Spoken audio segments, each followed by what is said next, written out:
America first. I don't have a problem with America first policy. I think that sometimes we need to think more also a bit about Europe first. What is the view from Belgium? I mean, you spend significantly below 2.5% of GDP on defence.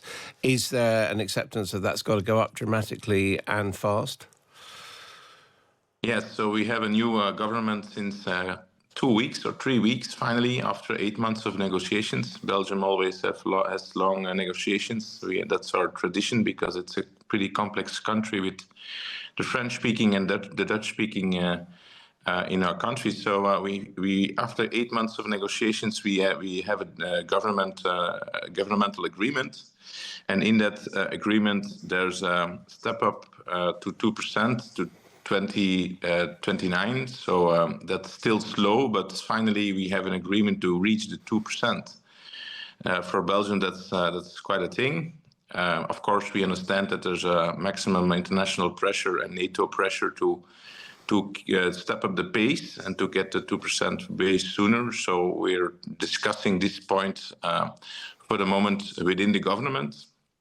And I will come with a concrete plan to step up the pace to get that 2% as soon as possible, hopefully this year. And actually going further, as I understand it, by 2034, you want to be at the 2.5% point. Is that right? At the least, at the end, yeah, we want to have the 2.5 at 2034. But like I said, we're going to a governmental board next week, Friday, where I will bring this point to the agenda.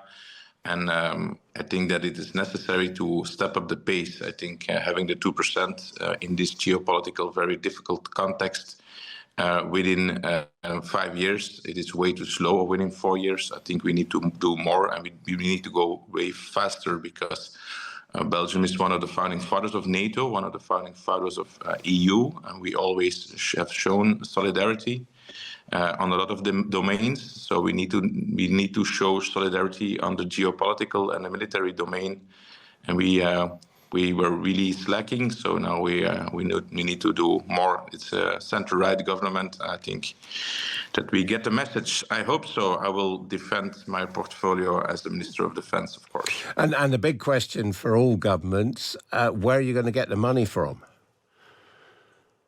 Yeah, of course. There's a discussion within the EU framework on Stability Pact agreement. So we're talking about this. We're talking about having a defense fund. Belgium is participating in a lot of enterprises, and that's a portfolio that weighs a lot of billions of dollars and euros.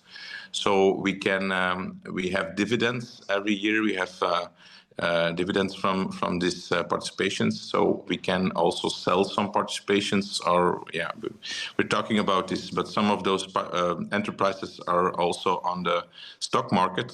So I have to be discreet when we talk about this, because of course, as you know, when an enterprise is on the stock market, you always have to be very careful when you go public. Yeah. So. And what's your assessment of the changes in the global order as a result of both the invasion of Ukraine by Russia and now the return of Donald Trump with his America First attitudes? How radical do you think that means that all European nations, including Belgium and indeed the UK, have got to rethink their attitude to the rest of the world? Well, first of all, I think that we need to step up our defense spending and our resilience, but that's not new. The message is coming out from Obama administration 15 years ago, so that's nothing new. I think that Trump is always very loud and clear. There was a president once, an American president, that said, speak softly but carry a big stick. And now we have a president that is speaking very loud and carries a big stick. And Europe is sometimes also speaking very loud, but we don't have a stick. So it's always better to have a stick and to have a big stick, I think. So we need to create a big stick as soon as possible. That it will take time, but it comes also with the finances. So the political decision to increase spending and to have more budgetary margins is the first thing to do, and we will do it in Belgium, as you did in your beautiful country. Second, I'm an Atlantist. I'm really pro-NATO. I think that is the best security. It keeps on being the best guarantee for security, prosperity, and peace in the West. And I just love the United States. And I think that America first, I don't have a problem with America first policy. I think that sometimes we need to think more also a bit about Europe first. So that's not my issue. But I think that every empire needs allies, needs friends, also the American empire.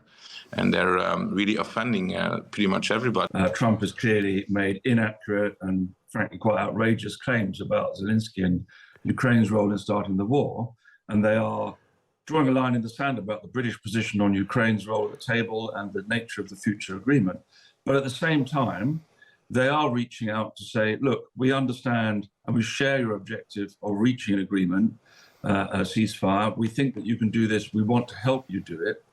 But we need some skin in the game here, and we need to be in a position to influence American policy, which, let's face it, at the moment is very much at the level of headlines and slogans rather than work through detail.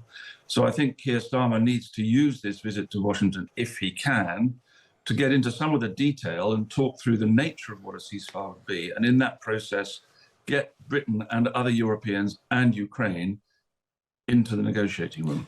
Is there any just basis for these claims which Donald Trump made, repeated at CPAC yesterday, that America has given hundreds of billions of dollars to Ukraine, much more than the Europeans put together, and that anyway the Europeans have only given it in the form of a loan? Is there any truth in any of that? Well, first of all, the numbers are disputed. It depends what you count and how you count it. The Europeans would say that they've given more than the United States. I mean, I don't think it's really worth getting into that tit for tat. And it's true that the nature of the aid that's been given and the form it's been given in may vary. I don't know all the details of that. The point is the United States and the Europeans have jointly supported Ukraine, and Donald Trump is threatening to change that unilaterally and to pursue a unilateral process or bilateral process with Russia to try and negotiate some sort of ceasefire, which could leave not only Ukrainians, but also the Europeans sort of scratching their heads, rather dismayed and in the cold. And that is not good for Europe, obviously, or for Ukraine, but also, frankly, not for the United States, because they can't, they need a good deal that is sustainable and durable, and they're going to need help to make that stick. But he might say, Donald Trump, for his domestic America First, his MAGA audience, he says, look, I've got money back from Ukraine. That is a clear Trump win. And it appears that although the terms are in argument, that Zelensky realizes that he might actually have to pay to play, as it were. Well, I think there's an element of truth in that. And clearly, in this, as in everything else with Donald Trump, I think part of the diplomacy is to give him the wins. I mean, whatever happens here and however we progress this process, in the end, we've got to give him the credit for it, because that is the nature of the man. And I think, the British and other Europeans are smart enough, and Zelensky is smart enough to understand that. But it can't be carte blanche. And it has to be in the context of something that we are comfortable with and can live with. And Harry, of course, it's not just Ukraine that's on the agenda for what we're expecting to be 3 hours or so of talks. I mean, we've got the whole question of AI, whether Britain can benefit from that, whether Britain can avoid tariffs, and even whether to give another state visit to Donald Trump.